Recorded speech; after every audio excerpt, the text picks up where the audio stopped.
परिध्यानाही कुवारे म्हणून एके ठाई न सापडे व्यक्तिशे माझीवडे कवणे ही नव्हे. भगवान सिद्धेश्वराच्या आश्रमपूर्ती श्री लक्ष्मी पांडुरंगाच्या चरणाजवळ श्री सद्गुरू ज्ञानेश्वर महाराज, श्री जगद्गुरू तुकाराम महाराज, श्री संत एकनाथ महाराज यांच्या चरण सानिध्यामध्ये आपण सर्वजण मिळून महान ग्रंथ ज्ञानेश्वरीच्या 12व्या अध्यायाचा 42व्या ओळीचा आपण विचार करतो आहे. काल आपण 39व्या ओळीतून पाहिलं की जेथ मनाची नक्की न लगे बुद्धीची दृष्टी न निघे तेथे इंद्रिया किंवा जोगी काही होईल. जिथं मनाचाही प्रवेश नाही, जिथं बुद्धीचाही प्रवेश नाही, जे इंद्रियालाही कळत नाही, मग असा जो परमात्मा आहे, असं जे परब्रह्म आहे, ते ध्यानाने कळेल का? या ओळीत भगवान परिध्यानाही कुवाडे म्हणून एके ठाई न सापडे. व्यक्तिशी माझीवडे कवणाही नव्हे. ध्यानाही कुवाडे. ध्यान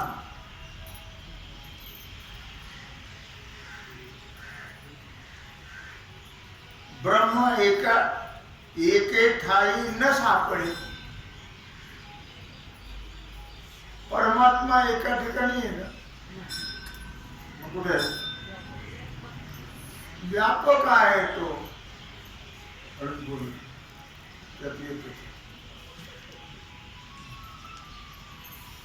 लक्षात आलं ना? तो एका ठिकाणी एक देशस्थितत्व नाहीये त्याच्यात. तो सर्व व्यापक आहे. लक्षात. ध्यानाही कुवाडे. ध्यानाला कुवाडे म्हणजे कठीण. भगवंत ध्यान पुष्कळ लोक करतात. करावं ध्यान अवश्य करावं. केव्हा तरी तद्रूपता होईल ध्यानाने. ध्यान दररोज ध्यानाला काही वेळ द्यावा. श्री रविशंकरजी इथं आले होते. त्यांनी सांगितलं होतं म्हणजे ध्यान करायलाच पाहिजे. तुम्ही म्हणाल बा आम्ही ध्यानाला बसलो तर काही येतं, येऊ द्या म्हटले.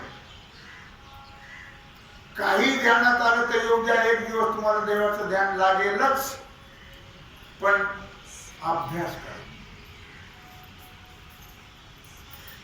ध्यानाने तो इथं म्हटलंय भगवंतानी किंवा ध्यानाही कुवाडे. जो मनाला सापडत नाही, बुद्धीला सापडत नाही, इंद्रियाला सापडत नाही, तो ध्यानाने मिळेल काय? नाही मिळणार. ध्यानाने मिळणं कठीण आहे, हे खरी कबूल गोष्ट आहे.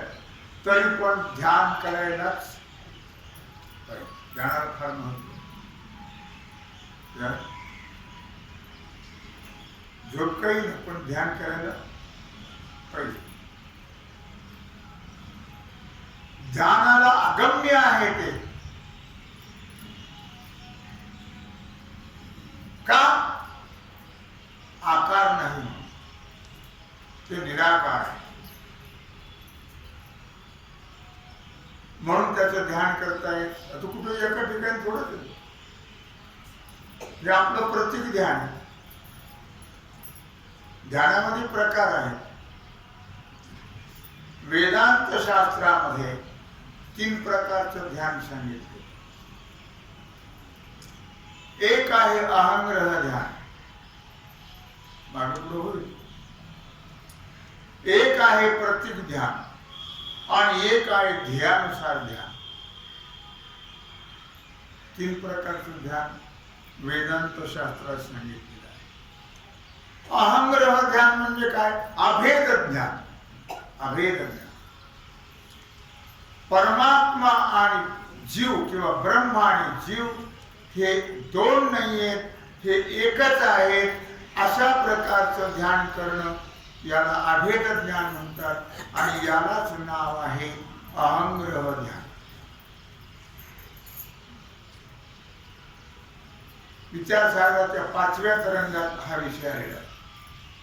5व्या तरंग शेवटी ध्यानाचा. दुसरा आहे प्रतीक ध्यान. प्रतीक ध्यान म्हणजे अन्य वस्तूचं अन्य रूपाने ध्यान करणे. अनेकाच्या देवघरामध्ये शालिग्राम असतो. शालिग्राम तुम्ही शालिग्रामाचं किंवा नर्मदेच्या गोट्याचं गोटा म्हणून ध्यान करणार नाही, हे प्रतीक ध्यान आहे. शालिग्रामाचं ध्यान चतुर्भुज भगवान विष्णूच्या रूपातच करावं लागतं. अन्याचं अन्य रूपाने ध्यान करणं याला काय म्हणतात? प्रतीक ध्यान. मग तो नर्मदेचा गोटा असो, भगवान शंकराचं ध्यान घेतो, सर्व भगवंताचा तिथं जसं आपण चतुर्भुज भगवान विष्णूचं ध्यान करतो त्याप्रमाणे सर्व वेशामध्ये सर्व रूपामध्ये भगवान शंकराचं ध्यान करणं, त्याला तो नर्मदेचा गोटा, त्या गोट्याने. तसं शालिग्रामामध्ये अनेकाच्या देवघरात शालिग्राम असतात. तो गोटाच आहे शालिग्राम म्हणते. कसं काय असेल, पण गंडकीतला तो आहे. शालिग्राम हा नर्मदेचा गोटा नर्मदा नदीतला आणि शालिग्राम हा गंडकीतला. गंडकी नदीमध्ये जो कसा गोटा मिळतो तो शालिग्राम म्हणून त्याची पूजा करायची. तर ओरिजिनल शालिग्राम जसं वर्णन केलं तसं नाही मिळत. आमचे मदन महाराज होते कडेच, त्यांच्याकडे शालिग्राम. त्या शालिग्रामाला असं तोंड होतं, गोटा त्याला असं साप आणि आतमध्ये सुदर्शन चक्र. त्या तुळशी जर घातल्या काय त्यात तुळशी दररोज ते त्या शालिग्रामाला नैवेद्याला खूप सुंदर असा शिरा करायची. विलायची खूप भरपूर टाकून म्हणजे आम्हाला प्रसाद म्हणून द्यायचे. पंढरपूरला त्यांनी माझ्याकडे संथेचं काम दिलं होतं. 200-300 मुलं यायची, ते संथा द्यायची, ते शालिग्राम त्यांच्याकडे होता. तसा शालिग्राम पाहायला मिळतच नाही. मग गंडकीतला गोटा का होईना पण त्याचा शालिग्रामच्या रूपाने ध्यान करावं, त्याला म्हणतात प्रतीक ध्यान. तिसरा आहे ध्येयानुसार ध्यान. शास्त्रामध्ये वर्णन केल्याप्रमाणे आपण तर काही पाहिलं नाही भगवान विष्णू, पण शास्त्रात वर्णन आहे. त्याला 4 हात आहेत, पितांबरधारी आहे, केसरी गंध आहे, मुकुट आहे, 4 हातामध्ये शंखचक्र गदा कमल हातात धारण केलेला आहे, असं वर्णन केलेलं आहे. त्या वर्णनाप्रमाणे भगवंताचं ध्यान करणं याला म्हणतात ध्येयानुसार ध्यान.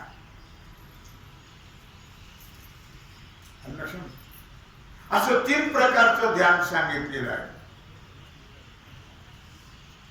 ध्येय सक्तम मनो यस्य ध्येय. मनो यस्य ध्येय, मनाने शास्त्राने त्याची कल्पना करून त्याप्रमाणे ध्यान करणं ध्येयानुसार ध्यान.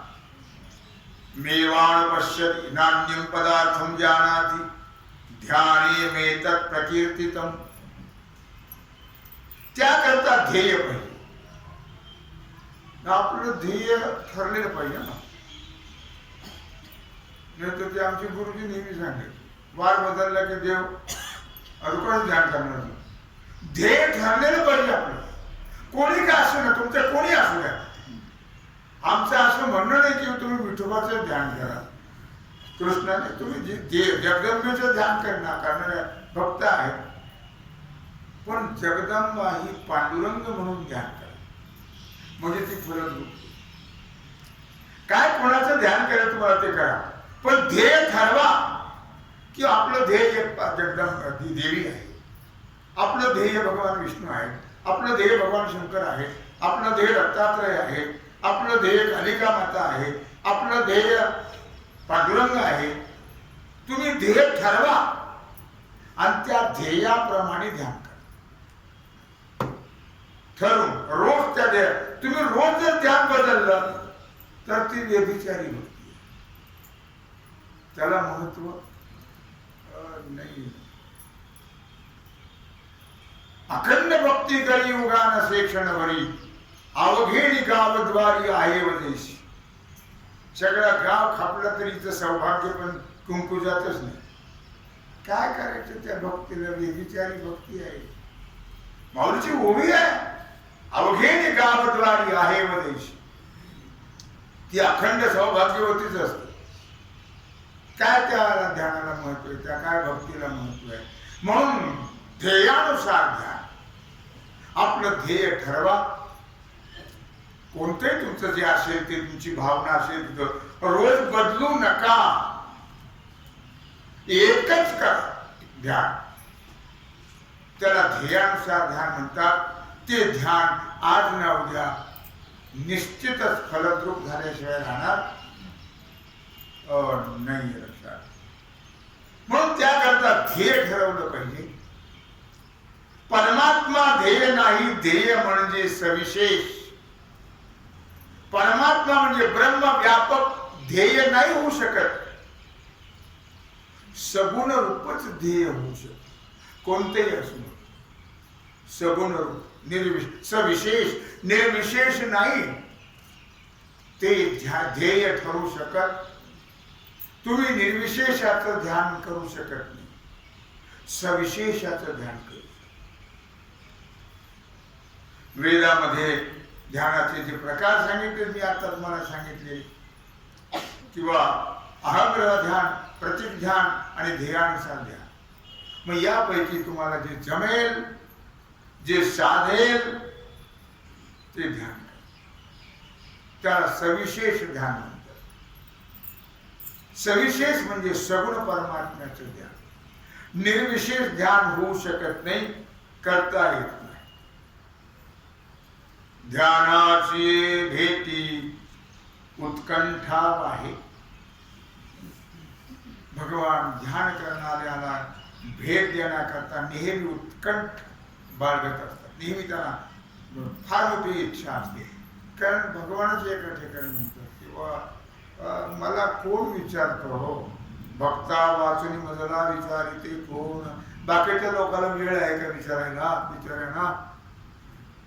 अगदी सूर्य उगवल्यापासून तो सूर्य अस्तापर्यंत, किंवा दुसऱ्या दिवशी सूर्य उदयापर्यंत, किंवा जन्माला आल्यापासून तो मरेपर्यंत संसाराचा धंदा जन्मावरी गेला, मुखी नाही आला राम राम.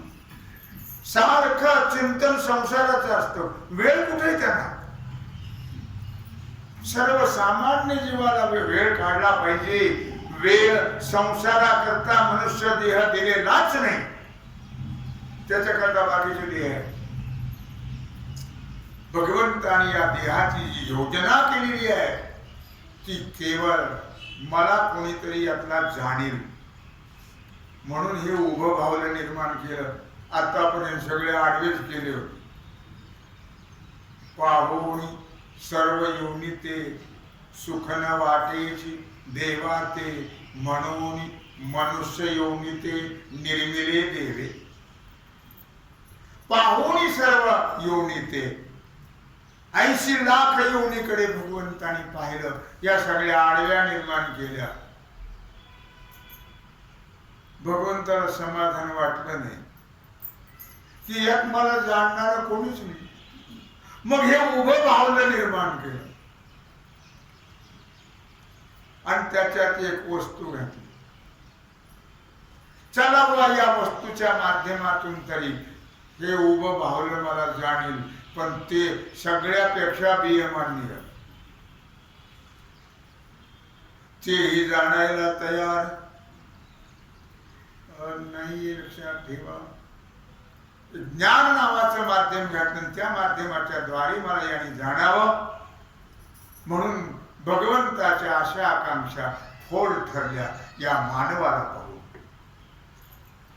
सगळ्या योनीमध्ये मानव जात अत्यंत वाईट विचारली. चांगली पण म्हटले ना त्यांनी, वाईट नाही म्हटलं, दोन्ही चांगले म्हटले. एका ठिकाणी असं म्हटलंय त्यांनी, या देहासारखे घोमटे, या देहासारखे ओखटे पहा, या देहासारखे ओखटे पाहता न भेटे कोठे, या देहासारखे घोमटे पाहता न भेटे त्रैलोकी. या देहासारखा वाईट देह तुम्हाला कुठेच पाहायला मिळेल. सगळ्यांच्या सगळ्या देहाचा उपयोग होतो, माणसाचं काहीच नाही. आता करतात फाट करायला, देहदान करता जातात विद्यार्थ. एवढ्या दिवस त्या देहाचा इतका सुंदर उपभोग घेतला, ते बाकीनं बोलायला आपल्याला येऊन जेवण खांद्यावर असं होतं परिस्थिती. आपण एक बोलायला गेले तसं तिसरंच होतं. तेव्हा मला मुद्दा काय सांगायचा आहे की भगवंतानी या देहाची योजना जी केली ती बाकीचे धंदे करायला नाही केले. लक्षात ठेवा, मी रोज सांगत असो, देवे दिला देह भजना, की मला हे जाणतील. विचार करा, 2-4 पोरं एखाद्या बापाला एकही जाणत नसेल तर त्याला महत्व वाटतं. त्यांना वाटतं लहानपणी मेले असतं बरं झालं, काही उपयोग नाही असं वाटतं की नाही. भगवंताला काय वाटत असेल, कोणाला माहिती काय वाटत असेल की एवढा उत्तम देह दिला. दिली इंद्रिये हात पाय कान, डोळे मुख बोलाया वचन, जेणे तू जोडासे नारायण, नासे जीवपणा भवरोग. दिली इंद्रिय हात पाय कान, किती सुंदर देह दिला भगवंताने आपल्याला. जिथल्या तिथं उभे एखाद्या तरी नाक असं डोक्यावर दिले का मागे दिले. जिथल्या तिथं दिली इंद्रिय हात पाय कान, डोळे मुख बोलाया वचन, जेणे तू जोडसी नारायण, नासे जीवपणा भवरोग. असा सुंदर देह भगवंताने दिला. सुंदर नरतन पाया, हरि भजन को दिया कमल मुख, हरि भजन को दिया करुण. सुंदर नरतन पाया, सुंदर अशा प्रकारचा मानव देह आपल्याला दिला. तो केवळ भगवंतानी भजना करता दिला, पण भगवंताच्या आशा आकांक्षा फोल ठरल्या. भगवान असं म्हणत नाही तुम्ही हे सगळं काम धंदा सोडत जा आणि माझ्या पुढं मूर्ती पुढं बसत जा, जप करे. कामामध्ये काम, काही म्हणा राम राम, जाईल भवश्रम, सुख होईल दुःखाची. कामामध्ये काम, काही म्हणा राम राम, जिवले तुला काय धंदा, घडी घडी बजावे. सगळे इंद्रियाला काम असेल. आमचे गुरुजी नेहमी सांगायचे, लोकांच्या भानगडी सोडल्या तर जीवीला काय काम आहे. पण आम्हाला कुठाने भानगडी, त्याला फार गोडवा, त्याला फार गोड. म्हणून हाताने तुम्ही सतत काम करत राहा आणि मुखाने राम. भगवंताचं चिंतन वृत्ती गोपिकासारखी ठेवा. मन हे गोविंदी देह काम करीवो. त्या का त्याला प्रपंच नव्हता का, मुलं बाळ सर्व होत, बाजार हात सरळ करत होते.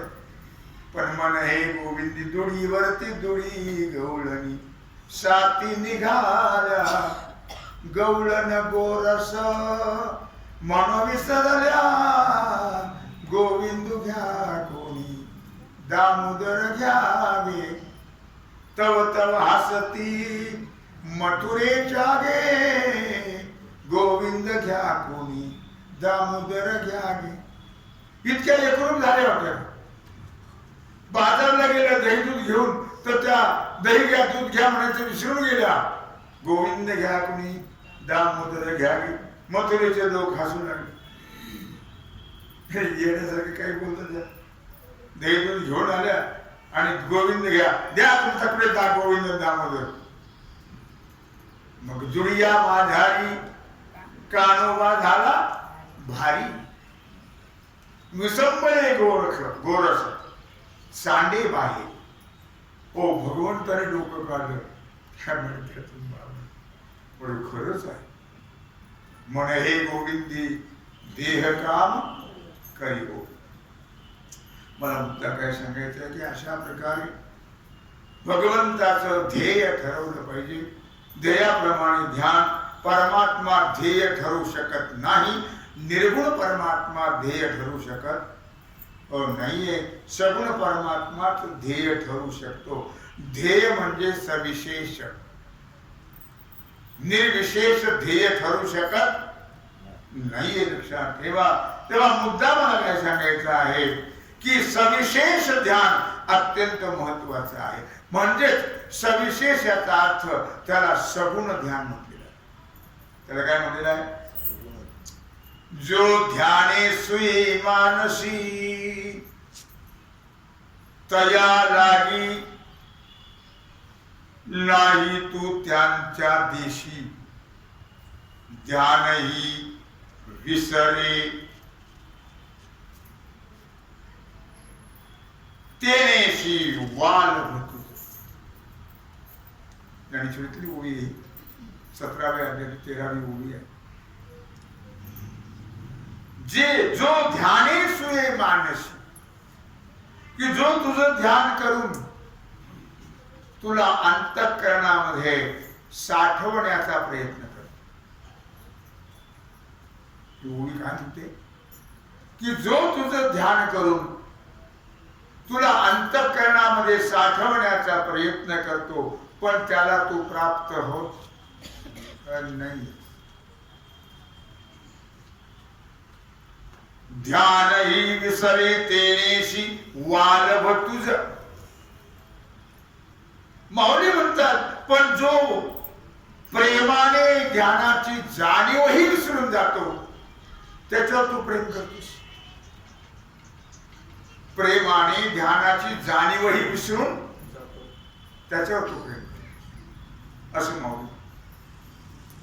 ध्यान आलं की ध्येय आलं, ध्येय आलं की ध्याता आलं. ध्याता म्हणजे ध्यान करणारा. ध्येय म्हणजे ज्याचं करायचं ते आणि ध्यान म्हणजे जे करायचं ते. हे त्रिपुटी आली. ध्याता, ध्यान, ध्येय.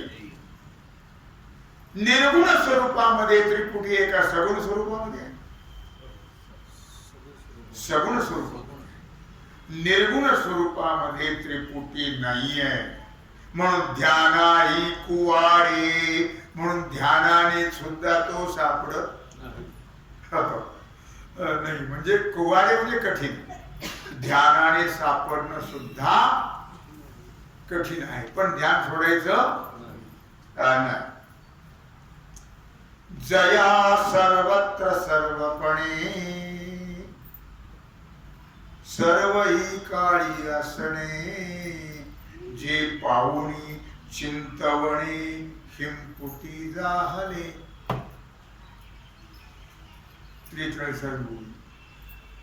जया सर्वत्र सर्वपणे सर्वही काळी असणे. जी वस्तू सर्व ठिकाणी आहे तो नाही ऐसा ठाव उल्हासे कवन. परमात्मा हा जया सर्वत्र सर्वपणे जो सर्व ठिकाणी आहे तो नाही ऐसा ठाव उल्हासे. तो नाही अशी जागाच रिकामी. जळी स्थळी काष्टी पाषाणी. सर्व ठिकाणी तुमच्यात आहे, माझ्यात आहे, या मठात आहे, खांबात आहे, दुनियात आहे. खांबावरी लाथ मारी रे दुर्जनी खांबी नारायण प्रगटला. खांबात सगळ्यात कशात आहे. एकही वस्तू अशी रिकामी नाही की तिथं परमात्मा सर्व ठिकाणी आहे. जया सर्वत्र सर्वपणे सर्वही काळी असणे. पण तो कधी असतो कधी नसतो काय. सर्वही काळी असणे. सर्व काळ सर्व ठिकाणी तो आहे, सर्व काळ. म्हणून तो माऊलीने म्हटलं काळ वेळ नाम उच्चारिता नाही, दोन्ही पक्ष पाही बुद्ध. हो, तो सर्व ठिकाणी आहे, त्याला कालमान नाहीये, तो कुठं आहे कुठं नाही असं नाहीये, तो सर्व काळ सर्व ठिकाणी आहे. जे पावनी चिंतवणे हिमपुटी झाले, पण ज्या स्वरूपाचं ध्यान करायला गेले आणि ते ध्यान करण्याचं चिंतन करण्याची जी क्रिया आहे ती चालायलाच तयार नाही. ध्यान करायला गेले पण ध्यानच होईना, म्हणून त्यांना आश्चर्य होत. जे पाऊनी चिंतवणे हिमपुटी झाले म्हणजे खजीर झाले, ते त्यांना आश्चर्य वाटलं. आपण ध्यान करायला जातो पण ध्यान होतच नाही. ज्याचं ध्यान करायला पाहिजे त्याचं ध्यान करतो, त्याचं ध्यान लागायला पाहिजे ते लागतच नाही. जे पाऊनी चिंतवणे हिमपुटी झाले, या ओळीमध्ये तिन्ही परिच्छेद सांगितलेले आहे. भगवंता का ध्यानात येत नाही? तो निर्गुणाचं ध्यान चाललं नाही विषय. तो का ध्यानात येत नाही? तर त्याला देशाने मर्यादित नाहीये, सर्व देशामध्ये सर्व ठिकाणी. तो कालाने मर्यादित नाहीये, तो वस्तूनी मर्यादित नाहीये. लक्षात ठेवा, या ठिकाणी देश मर्यादा सांगितलेली आहे. जया सर्वत्र सर्वपणे, या ठिकाणी व देश परिच्छेद रहित आहेत, म्हणजे देश मर्यादा रहित आहे. किंबहुना पांडवा जे आघवेची असे आघवा. फार काय सांगू म्हणजे तुला अर्जुना, आणि तो सर्वच सर्व ठिकाणी आहे, तो सर्वच आहे आणि सर्वच ठिकाणी आहे. किंबहुना पांडवा जे आघवेचे असे आघवा, म्हणजे सर्वच तो सर्व ठिकाणी आहे. जेथ नाही निघावा द्वैत भावाशी, जिथं द्वैतच नाहीये. मी तुम्हाला अगोदर सांगितलं की तो काही ठिकाणी आहे आणि काही तिथे मंदिरात आहे आणि इथं नाही, असं आहे का? नाही. तिथं देश काल वस्तू परिच्छेद रहित आहे. तो त्याला देशाने मर्यादा नाही, कालाने मर्यादा नाही, वस्तूनी मर्यादा. सर्व ठिकाणी सर्व काळ तो आहे. कुठेही त्याला तुम्ही हात मारा, ध्यान करा, तो लगेच धावत येईल. निर्गुण और सगुण रूपात येईल तो. त्याच्या नावे मारा हाका. कोणाच्या नावाने काही ओरडायचे कारण? आणि आपण कोणाच्या नावाने ओरडत राहतो, त्याच्या नावाने नाही ओरडत. त्याच्या नावे मारा हाका. तुम्ही कोणालाही हाका मारू नका आणि कोणाचंही चिंतन करू नका. वर्णावी ती थोरी एका विठोबाची कीर्तिमानवाची वर्णुनी काय. कोणाला या माझ्या बाबाला हेही म्हणायचं नाही आणि माझ्या बाबाला तेही म्हणायचं. कोणाला बरंही म्हणायचं नाही आणि कोणाला वाईटही म्हणायचं नाही. पण परमात्मा मात्र असा आहे किंवा आघवेची असे आघवा. सर्व ठिकाणी तो सर्वच आहे. आणि म्हणून जेथ नाही निघावा द्वैत भावाशी, ज्या ठिकाणी द्वैताचा प्रवेश नाही. एकमेवाद्वितीय ब्रह्मणे नानास्ति किंचन सर्वं खलुइदं ब्रह्म. सर्व ठिकाणी तो परमात्मा आहे, म्हणजे सर्व ठिकाणी व्यापक आहे. आता ऐशी आहे वरी काही सांगो व्याप्तीची नवाई. आणखी तुम्हाला याच्या व्यापकतेचं आश्चर्य काय सांगू, नवाई नवल काय सांगू. येथ तुझे काय नाही घेई सर्वत्र गा मी. भगवान म्हणतात अर्जुन आहे दुसरं नाही जे काही. सगळं दिसतं. त्या सर्वांची परीक्षा घेतली द्रोणाचार्याने, सर्वांना बोलवलं. धर्मराजा सुद्धा, भीम नकुल सहदेव सगळे, कौरव सगळे बोलवले. पण ते झाडाच्या शेंड्यावर एक पोपट ठेवलं आणि त्या प्रत्येकाला विचारायचं काय दिसतं, आणि सगळं बसा. तुम्ही ना पास सगळं दिसतं. सगळ्यांनी सांगितलं आम्हाला सगळं दिसतं. अर्जुन हुशार मुलं मागे ठेवा लागतो. अर्जुनाला मागे ठेवलं. अर्जुन बरोबर. अर्जुनला काय दिसत म्हणजे मला काहीच दिसत नाही. फक्त तो राघूच्या मानेवर असणाऱ्या 3 रेषेपैकी फक्त मधलीच रेषा दिसते. उडव म्हटल्यावर बरोबर मधल्या रेषेवर बांधणार. आपल्याला सगळं दिसतं. दिसतं ना का? पण निदान कमी कमी जे जी दृष्टी दिसे ते ते हरी रूप एवढं तरी करा कमीत कमी. जे जे दिसतं ते भगवत रूप म्हणून समजा. सगळे देवच आहेत लक्षात. सर्वाभूती पाहे एक वासुदेव. सर्व ठिकाणी एक परमात्मा आहे. एवढी तरी वृत्ती असू द्या कमीत कमी. येत तुझे नाही घेई सर्वत्र गामी. इथं 2 नाहीचे, दुसरं काही नाहीचे. आम्हाला दिसतं तर दिसू द्या, दिसलं तर, पण त्याच्याच पहा. जगदेव हरी हरिदेव जगत. हरि तो जगतो नाही भिन्न हो. जगनो हे अवघा जनार्दन. या रूपातून तरी त्याच्याकडे पहा. म्हणून भगवान सांगतात तुका प्रभू देश विदेश भरिया खाली नाही लेश. हिंदी अभंगात तुकोबा म्हणतात तुका प्रभू देश विदेश. तुकोबा म्हणतात माझा भगवान सर्व ठिकाणी सर्व देशात व्यापलेला आहे. भरिया खाली नाही लेश. लेश मात्र जागा रिकामी नाही. शून्य स्थावर जंगम व्यापुनी राहिला आकळ. शून्य स्थावर जंगम व्यापुनी राहिला आकळ. बापर खुमा देवी वरू विठ्ठल सकळ. सर्व ठिकाणी त्या परमात्म्याची व्याप्ती आहे. परमात्मा सोडून दुसरं काहीच नाहीये. म्हणून जग परवते. फार बहादरी शब्द आहे. सारोनी पाहिजे माते. म्हणून जगाला बाजूला सारा. बाजूला सारा अर्थ जगात जगाला पाहू नका, जगात मला पहा असं त्याचा. नाहीतरी तोच नाही का? या सगळ्यातून जर परमात्मा वजा केला तर खाली काहीच नाही. म्हणून भगवान म्हणतायत 14व्या अध्यायाच्या 128व्या का 27व्या उभीत आहे. म्हणून जग परवते सारोनी पाहिजे माते.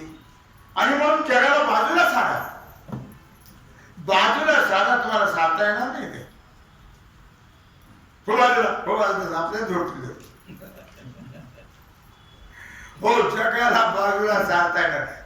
जगाला बाजूला साधणं याचा अर्थ जगात जनार्दनाला पहा. हे जग नाहीच आहे तो परमात्माच आहे. म्हणून जगाला पाहू नका, परमात्म्याला पहा. तैसा नो हे उखिते आगवी मीच. तुम्हाला जग दिसते का? अरे बाबा मी जग नाहीच आहे.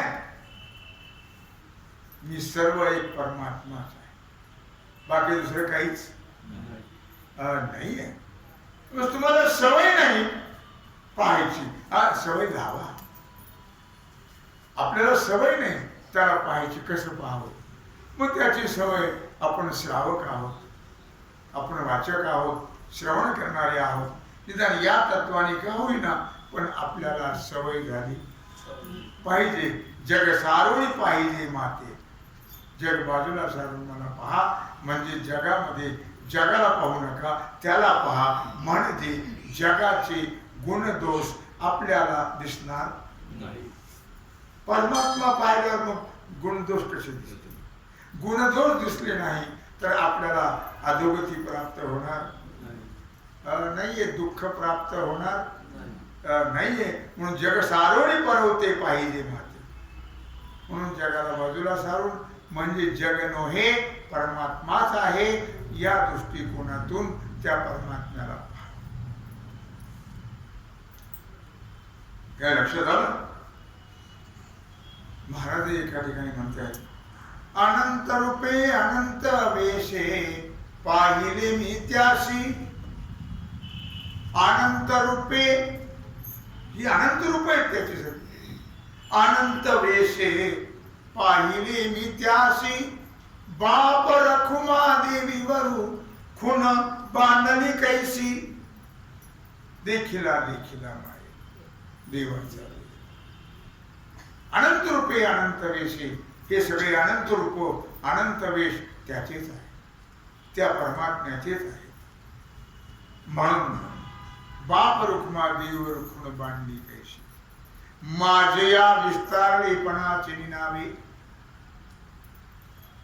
भगवान केवढा आहे, भगवान केवढा आहे, केवढा आहे. माझा विस्तार म्हणजे जग आहे. काय म्हटलं? 9व्या अध्यायात 64. माझे या विस्तारलेपणाचे नावे, हे जगच नोहे आघावे. अरे माझा विस्तार म्हणजे हे सर्व जग आहे, जग नाहीच आहे. हे जगची नोहे आघावे, हे सर्व मीच आहे. हाच माझा विस्तार आहे, हेच माझं व्यापक रूप आहे. जैसे दूध मुराले स्वभावे तेची दही. इथं परिणाम झालाय. दुधाचं दही झालं, काय बदल झाला? स्वरूपात बदल झाला का स्थितीत बदल झाला? स्वरूपात बदल नाही, स्वरूप तेच आहे, स्थितीत बदल. त्याचं चव बदल, पण पांढरेपणा गेला. पांढरेपणा गेला नाही, लक्षात ठेवा. म्हणून जैसे दूध मुराले स्वभावे, तरी तीची दही. दूध जरी अशा प्रकारे मुरू घातलं, कलर तोच आहे, पण मग दही चहाला चालेल नाही. बदल झाला, त्याच्या रंग बदलला, रूप बदललं नाही. रंग बदललं नाही, रूप बदललं. चव बदलली, म्हणा स्वाद बदलला. आगाध तुझी लीला आकळ कैसे निकळे. एकनाथ महाराज वर्णन करत आहे. आगाध तुझी लीला आकळ कैसे निकळे.